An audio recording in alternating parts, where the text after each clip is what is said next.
ஆனைமலையில் விநாயகர் சதுர்த்தி ஊர்வலம் கோவை மாவட்ட காவல் கண்காணிப்பாளர் தலைமையில் போலீசார் பாதுகாப்பு. கோயம்புத்தூர் மாவட்டம் பொள்ளாச்சி அடுத்த ஆனைமலையில் விநாயகர் சதுர்த்தியை முன்னிட்டு இந்து முன்னணி சார்பில் 34ஆம் ஆண்டு விழா மற்றும் விசர்ஜன ஊர்வலம் ஆனைமலை முக்கோணம் திடலில் ஆகஸ்ட் 25ஆம் தேதி வியாழக்கிழமை மாலை சுமார் 6 மணி அளவில் விசர்ஜன ஊர்வலத்தை விக்னேஸ்வரா குழும நிறுவன தலைவர் எம் பரமசிவம் துவக்கி வைத்தார். இந்த நிகழ்வில் கோட்ட செயலாளர் பாலச்சந்திரன், தெற்கு மாவட்ட பாஜக தலைவர் சந்திரசேகர், இந்து முன்னணி ஆனைமலை நகர செயலாளர் செந்தில்குமார், இந்து முன்னணி மாவட்ட துணைத் தலைவர் ஏஎஸ்டி சேகர் மற்றும் முக்கிய நிர்வாகிகள் கலந்து கொண்டனர்.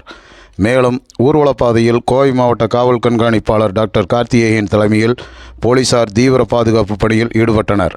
இதில் வால்பாறை உட்கோட்ட துணை காவல் கண்காணிப்பாளர் பவித்ரா, ஆனைமலை காவல் நிலைய ஆய்வாளர் முத்துப்பாண்டி, உதவி ஆய்வாளர் விக்னேஷ் மற்றும் காவல்துறையினர் பாதுகாப்பு பணியில் ஈடுபட்டனர். ஊர்வலம் ஆனைமலை முக்கிய வீதிகளின் வழியாக வந்து ஆனைமலை உப்பாற்றங்கரையில் சிலைகள் கரைக்கப்பட்டதில் இதில் இந்து முன்னணி சார்பில் 13 விநாயகர் சிலைகள் ஆற்றில் கரைக்கப்பட்டது என்பது குறிப்பிடத்தக்கது.